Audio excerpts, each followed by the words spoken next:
O si le pide un pescado, le dará una serpiente. Pues si vosotros, siendo malos, sabéis dar buenas dádivas a vuestros hijos, ¿cuánto más vuestro Padre que está en los cielos dará buenas cosas a los que le pidan? Hagamos 3 divisiones fáciles de este mensaje al pensar en los principios de la oración. Primero, la razón para la oración. En mi vida he meditado mucho acerca de la razón para orar. ¿Por qué Dios quiere que oremos? Jesús enseñó en forma sencilla y clara que nuestro Padre Celestial sabe de las cosas que tenemos necesidad aún antes de que las pidamos, ¿verdad? Entonces, ¿por qué tenemos que decirle lo que necesitamos? ¿Y por qué tenemos que pedirle lo que Él ya ha determinado darnos porque nos ama? ¿Alguna vez usted ha pensado en el misterio que significa la oración? Por último, ¿por qué oramos? Veamos Mateo 6, los versos 7 y 8. Y orando, no uséis vanas repeticiones como los gentiles que piensan que por su palabrería serán oídos. No hagáis, pues, semejantes a ellos, porque vuestro Padre sabe de qué cosas tenéis necesidad antes de que vosotros le pidáis. En estos versículos aprendemos ciertas cosas. Primero, no oramos para impresionar a Dios. Usted no tiene que ser un Cervantes o un experto en el idioma español.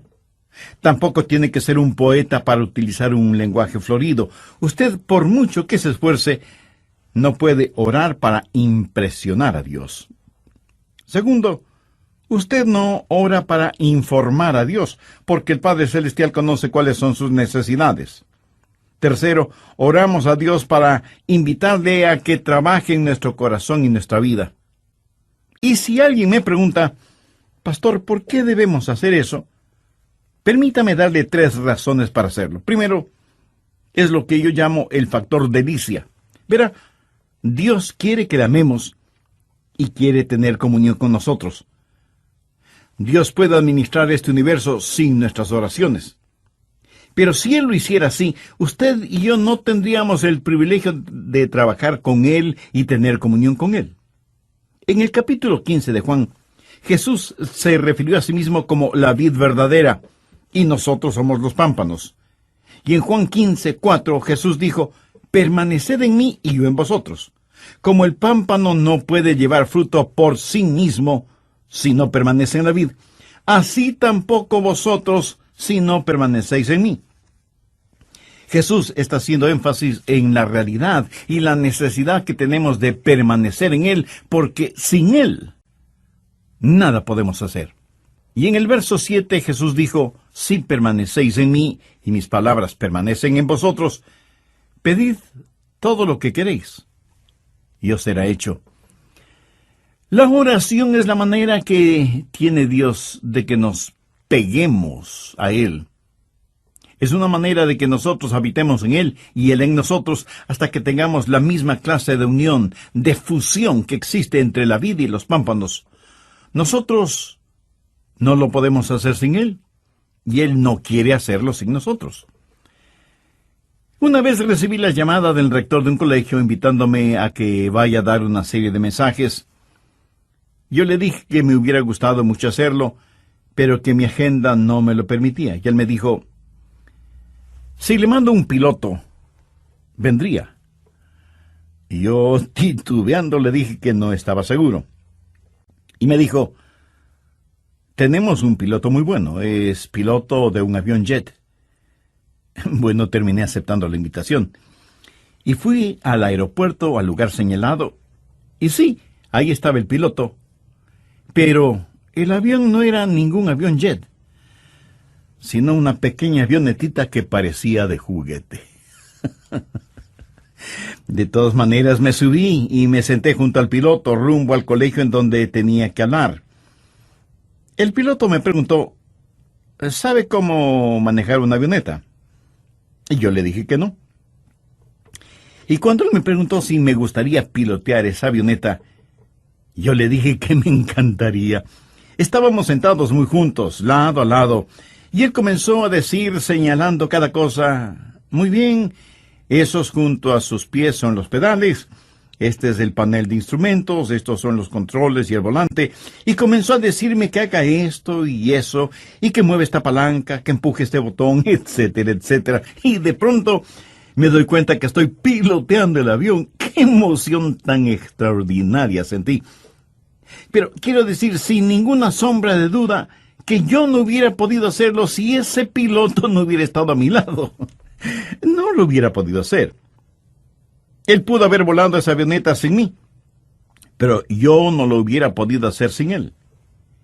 Pero él me dio el privilegio de pilotear esa avionetita con él. Fue una experiencia maravillosa que nunca lo olvidaré.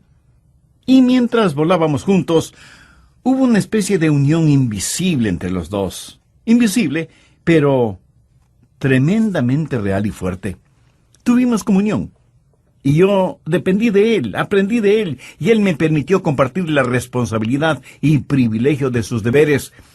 Y no pude dejar de pensar, esto es como la oración. Nosotros no lo podemos hacer sin Dios, y Dios no quiere hacerlo sin nosotros. Pero cuando Él nos permite que cooperemos con Él, tenemos la emoción de ayudar a Dios en el manejo de su vasto universo. La oración es genuina cuando permanecemos en Él y Él en nosotros. Segundo está el factor del desarrollo. Sabía que la oración es una de las formas en que crecemos. O sea, nos desarrollamos en oración. Veamos nuevamente Juan 15:7. Si permanecéis en mí y mis palabras permanecen en vosotros, pedid todo lo que queréis y os será hecho. Algunas veces oramos y parece que no llega ninguna respuesta. Y comenzamos a estudiar la palabra de Dios, comenzamos a buscar el rostro de Dios, y empezamos a crecer en gracia y en el conocimiento de nuestro Señor y Salvador Jesucristo, hasta que llega la respuesta que puede ser sí, no o espera. Un jovencito puede tener un interés particular por una muchacha y quiere tener una cita con ella. Así que le pide una cita y ella le dice que no. Y él se pregunta, ¿por qué no querrá salir conmigo? ¿Será que tengo mal aliento? Así que presta más atención a su higiene dental. Y le vuelve a pedir una cita y ella nuevamente le dice que no. Ahora él se pregunta, ¿será cuestión de mi aspecto en general? Y pone más atención en tener las uñas limpias, en cortarse el pelo y en ponerse ropa limpia. Luego le pide a la chica salir con él y nuevamente ella le dice que no. El pobre muchacho está desconcertado y piensa, debe ser algo más. Tal vez mis modales. A lo mejor la forma en que como. Y él mejora notablemente sus modales sociales y nuevamente, ya casi sin ninguna esperanza, él le pide a la chica que salga con él y para su sorpresa, ella le dice que sí. ¿Qué sucedió? Que en todo ese proceso de querer salir con ella, él estuvo mejorando su manera de ser, sus modales, su aspecto físico, tratando de que ella le acepte. En otras palabras, él estuvo creciendo en forma integral. Y eso es exactamente lo que la oración hace. Pedimos a Dios algo y no tenemos respuesta. Y pedimos otra vez y decimos, Señor, ¿será que tengo egoísmo en mi vida? ¿Será mi falta de fe? ¿Será mi poco interés en estudiar tu palabra? ¿Será mi falta de entrega y compromiso contigo? Mi amigo, la oración no solo es una delicia, sino que también es una forma de desarrollo. Nos ayuda a crecer en la gracia y conocimiento de nuestro Señor y Salvador. Tercero está el factor de dependencia. Dios nunca quiere que vivamos independientemente de Él. Si Dios fuera a hacer las cosas por nosotros sin nuestras oraciones, fracasaríamos en tener la clase de dependencia que debe existir entre la vid y los pámpanos. Sería trágico si Dios administrara este universo sin tomarnos en cuenta para nada, porque no conocemos la delicia de la oración. Nunca conoceríamos del crecimiento y el desarrollo que viene con la oración. Así que, sea que entendamos la filosofía de la oración o no, sabemos que Dios nos ha invitado a orar. y nuestro Señor nos manda que oremos. ¿Qué es lo que pedimos en la oración? En Mateo 7:7 Jesús dice: pedid y se os dará, buscad y hallaréis, llamad y se os abrirá. Observemos esto. Primero, pedid. Simplemente pedir. Dios nos ordena que pidamos. ¿Sabe usted que el gran problema en la oración no es la oración no contestada, sino la oración no ofrecida? Miremos lo que dice Santiago 4:3. Pedís y no recibís. Jesús dice que debemos pedir. La oración no ofrecida no solo es una tragedia, sino también un pecado. En Lucas 18:1, Jesús se refirió a la necesidad de orar siempre. Y también enseñó que debemos velar y orar. Anote al margen en Filipenses 4:6. Por nada estéis afanosos, si no sean conocidas vuestras peticiones delante de Dios en toda oración y ruego con acción de gracias. La oración debe ser algo tan natural, tan normal como el respirar.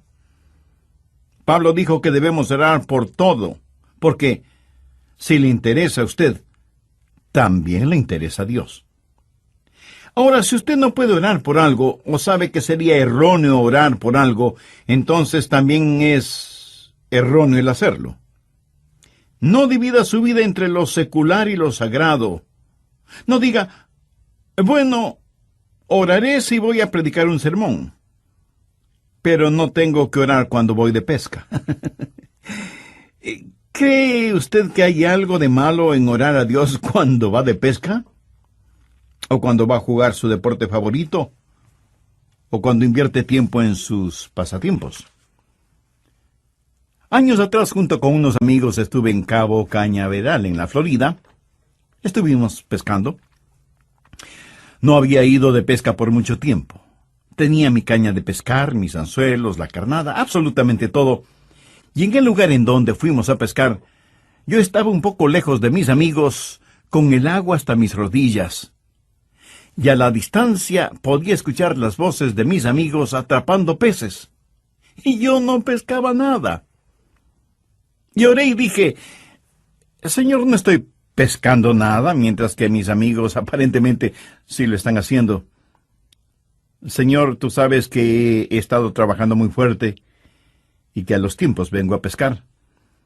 Ayúdame a pescar no un pez chiquito, sino uno realmente grande. Y lancé una vez más el anzuelo con la carnada en el agua. De pronto, la línea se tensó, y yo también. Entusiasmado comencé a enrollar la línea y de pronto la trucha más grande que he visto en mi vida estaba frente a mí. Era una trucha que pudo haber ganado cualquier concurso por peso y tamaño. Unos momentos antes le había pedido a Dios que me ayude a atrapar un pez grande. Y ahí estaba un pez no solo grande, sino enorme. ¿Sabe lo que hice de inmediato? Le agradecí a Dios y le dije: Señor, eso fue formidable. Déjame atrapar otro más. Y Dios me bendijo 3 o 4 veces más. Ahora, usted puede pensar que eso fue un poco frívolo. Permítame decir algo. Ninguno de nosotros tiene nada que hacer si es que no podemos orar por lo que hacemos, no importa lo que sea. Si usted no puede orar por algo, entonces no tiene por qué hacerlo. Si algo usted no le puede pedir a Dios, entonces no tiene por qué desearlo. La Biblia dice: en todo con oración y súplica. ¿Puede usted pensar en algo que sea demasiado grande para Dios o demasiado pequeño para que no lo note o para que lo note? Piénselo. Pablo en Filipenses 4:6 dice: por nada estéis afanosos, si no sean conocidas vuestras peticiones delante de Dios en toda oración y ruego con acción de gracias. Así que debemos pedir, y alguien me preguntará: Pastor, ¿y qué si quiero algo incorrecto? Bueno, usted no pide lo incorrecto, pero sí le puede decir a Dios: Señor, estoy anhelando algo que es incorrecto, ayúdame a eliminar ese deseo de mi corazón. no importa lo que sea. Preséntelo a Dios en oración. Nuestra responsabilidad es el pedir.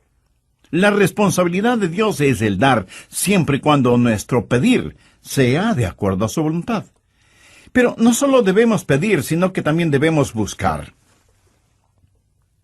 ¿Qué quiero decir con discernimiento? No solo que debe haber deseo, sino también discernimiento. Cuando usted está buscando, pudiera haber algo que usted no ve o algo que usted no conoce. Y si usted está buscando algo, quiere decir que es algo que está perdido o no se sabe. Y usted está tratando de encontrarlo, de saberlo. Podríamos decir, está tratando de descubrir algo. Amigo, amiga, ¿ha descubierto ya la realidad de Dios en su vida? Para que pueda orar a Dios, primero tiene que conocer a Dios, y para conocer a Dios usted debe haber recibido en su corazón al Señor Jesucristo como su Salvador y Señor personal. Abra la palabra de Dios en Santiago 4:3. Pedís y no recibís, porque pedís mal. Si usted pide por algo erróneo, Dios no le va a bendecir. Dios no le va a dar. Pudiera ser que usted tenga una motivación egoísta. Pedís y no recibís, porque pedís mal, para gastar en vuestros deleites. Yo puedo pedir por necesidades personales, pero no puedo pedir por necesidades egoístas. Y pudiera ser que Dios mismo quiere que busque. Antes de darme lo que Él quiera darme, Él quiere que yo quiera más de Él que aquello por lo cual estoy pidiendo. Por eso Santiago 4:8 dice, acercaos a Dios, y Él se acercará a vosotros. Así que pudiera ser que Dios quiere que yo me acerque a Él y que le busque, y que deje de practicar oraciones tibias o totalmente vacías. Dios hace negocios con aquellos que seriamente quieren hacer negocios. Pudiera ser que Dios quiera que yo busque su poder, que viene por medio de la pureza, de acuerdo a lo que dice Santiago 5:16, la oración eficaz del justo puede mucho.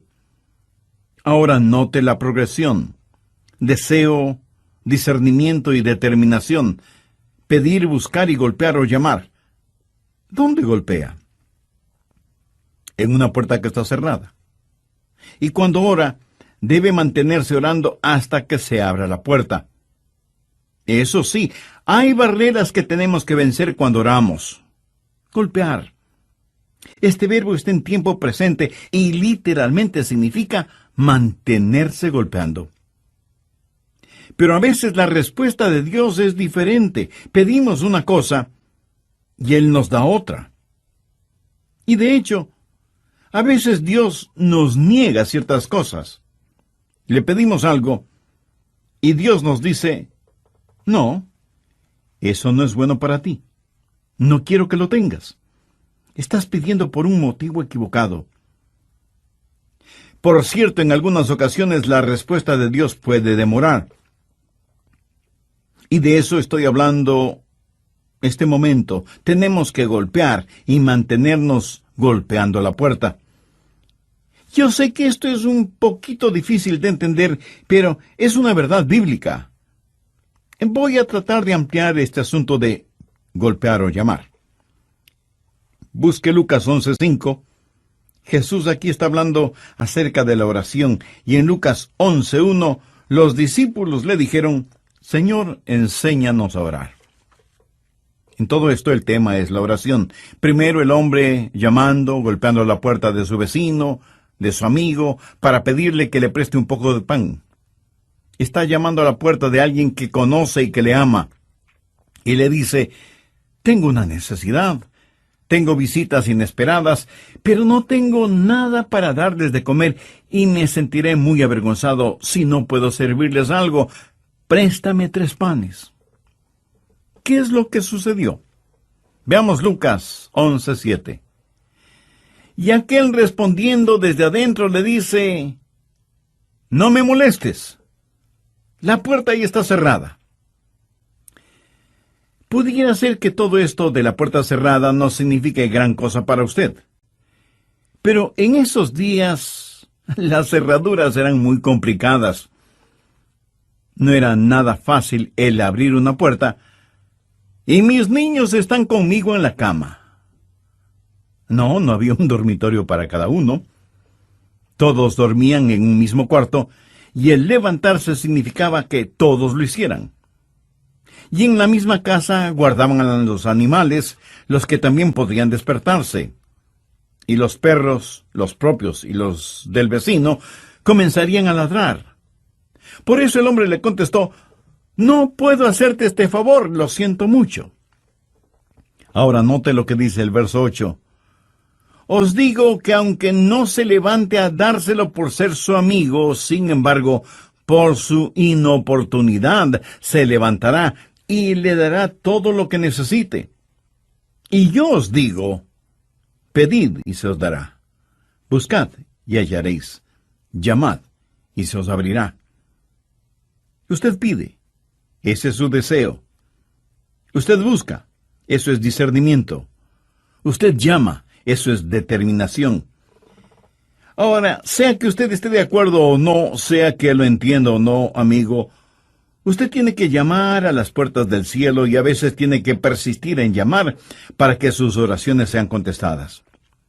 Vamos ahora a Lucas 18, empezando en el primer versículo. También les refirió Jesús una parábola sobre la necesidad de orar siempre y no desmayar. Ese no desmayar significa no dejar de orar. A veces oramos, llamamos a la puerta una vez, y una voz desde adentro nos dice que nos alejemos, y nos vamos. Dios no quiere que nos alejemos, Dios quiere que nos mantengamos pidiendo, buscando, llamando. Sigamos leyendo en Lucas 18. Había en una ciudad un juez que ni temía a Dios ni respetaba a hombre. Había también en aquella ciudad una viuda, la cual venía a él diciendo: «Hazme justicia de mi adversario». Y él no quiso por algún tiempo.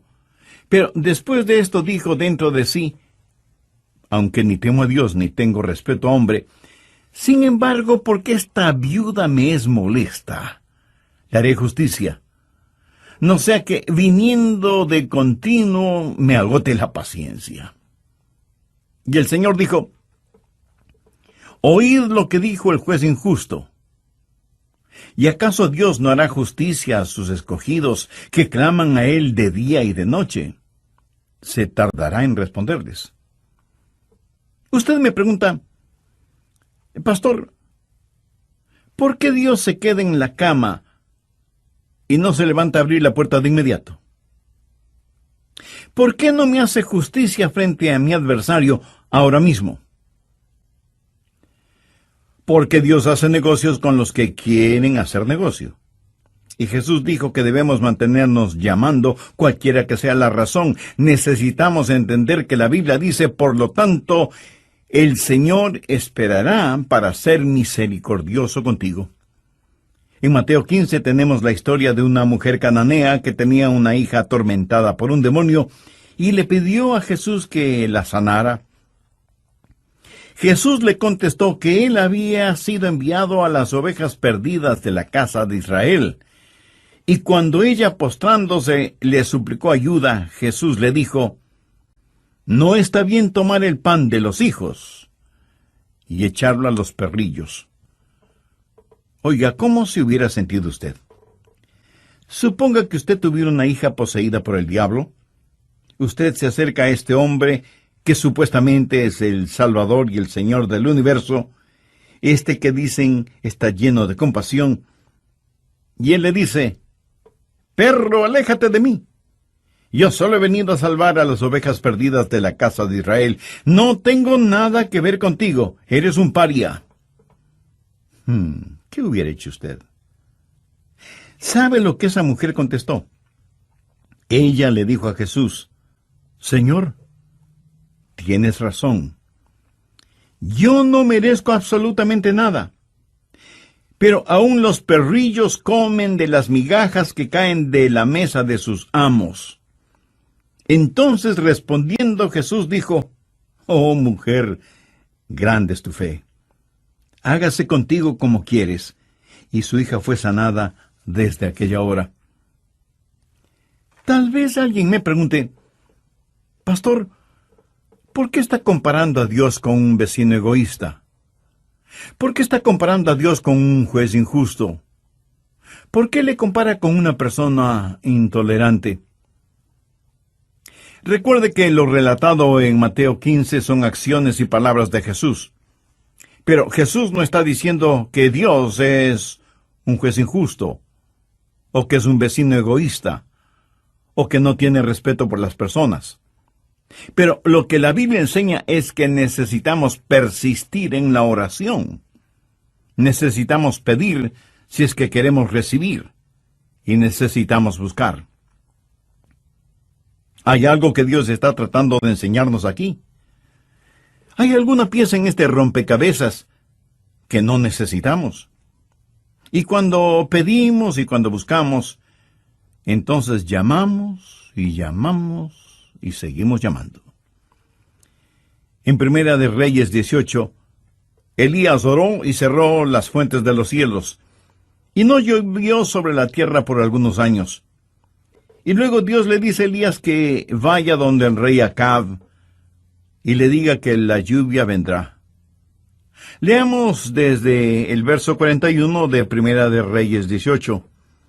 Entonces Elías dijo a Acab: Sube, come y bebe, porque una lluvia grande se oye. De paso, recuerde que por años no había caído ni una sola gota de lluvia. Acab subió a comer y a beber, y Elías subió a la cumbre del Carmelo, y postrándose en tierra puso el rostro entre sus rodillas, y dijo a su criado: Sube ahora y mira hacia el mar. Y él subió y miró, y dijo: No hay nada. Y él volvió a decir: Vuelve 7 veces. Aquí está un hombre que ya sabía que iba a llover porque Dios se lo había dicho.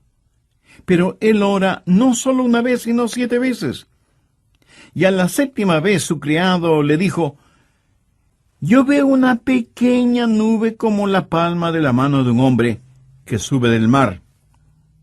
Y él dijo: Ve, y di a Acab: Unce tu carro y desciende, para que la lluvia no te ataje. ¿Por qué Dios no envió la lluvia la primera vez? No lo sé, pero no lo hizo, aunque había prometido que llovería. Pero el profeta tuvo que orar 7 veces.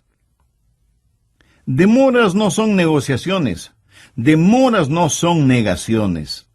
Y nosotros no podemos simplemente cosechar las bendiciones de Dios cuando están maduras. Dios tiene su propio tiempo, y ni usted ni yo sabemos cuándo es ese tiempo. ¿Sabía que el mismo Señor Jesucristo llamó a las puertas del cielo? ¿Piensa usted que las oraciones de Jesús, el Hijo de Dios en la carne, fueron contestadas automáticamente? Yo me sorprendí al considerar esta porción bíblica, pero en Mateo 26:44 leemos: Y dejándolos, se fue de nuevo, y oró por 3ª vez diciendo las mismas palabras. Ahora piense conmigo en esto. Jesús oró por 3ª vez diciendo las mismas palabras. Aquí hay un misterio y una verdad, sea que lo entendamos o no, y es: nosotros debemos mantenernos llamando. Pedir, buscar y llamar.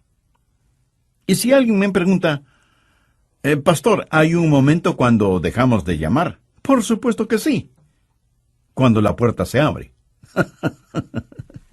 O sea, cuando recibimos lo que hemos pedido. O cuando tiene la seguridad en su corazón, aunque todavía no tenga en su mano lo que pidió. O cuando Dios le dice sencillamente: no. El poderoso apóstol Pablo quería algo, y dice que por 3 veces le pidió a Dios, y Dios prácticamente le dijo: no, no te voy a dar lo que estás pidiendo. En palabras de Pablo, Él tenía un aguijón en la carne.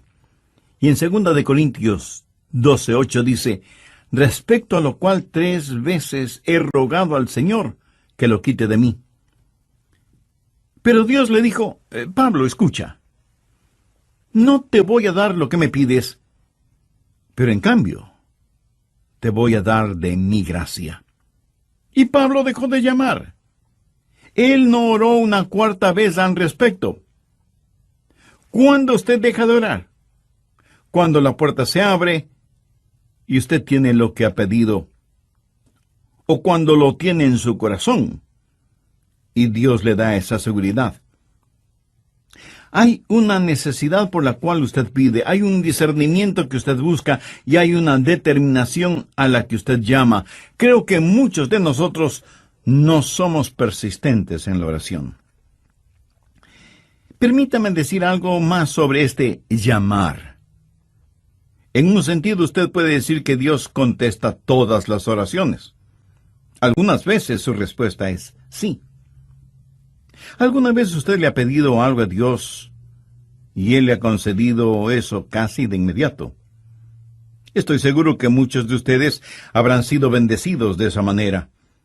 Mi amigo, hay cosas y circunstancias que de ninguna manera pueden ser simple casualidad, y que la única explicación racional es que son las respuestas directas de Dios a nuestras oraciones. Pero a veces la respuesta de Dios es no. Es cuando Dios dice, estás pidiendo algo erróneo, no te lo voy a conceder.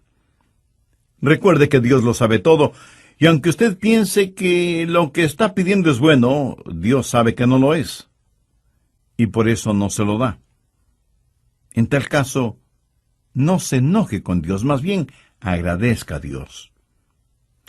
Y algunas veces la respuesta de Dios es espera. Es cuando Dios dice, voy a darte lo que pides, pero tienes que aprender a depender en mí. Estoy ayudándote en tu desarrollo. Y muchas veces cuando Dios no nos da aquello que le pedimos, por lo general nos da algo que es infinitamente mejor de lo que nosotros pedimos. Ahora, ¿cuáles son las recompensas de la oración? Regresemos al capítulo 7 de Mateo. ¿Cómo sabemos que Dios va a contestar la oración? Veamos Mateo 7, verso 8.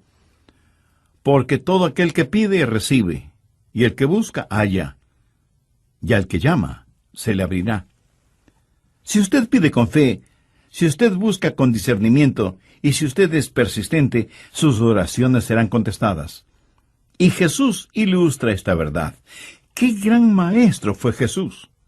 En Mateo 7, en los versos del 9 al 11, Él dice, ¿qué hombre hay de vosotros que si su hijo le pide pan, le dará una piedra?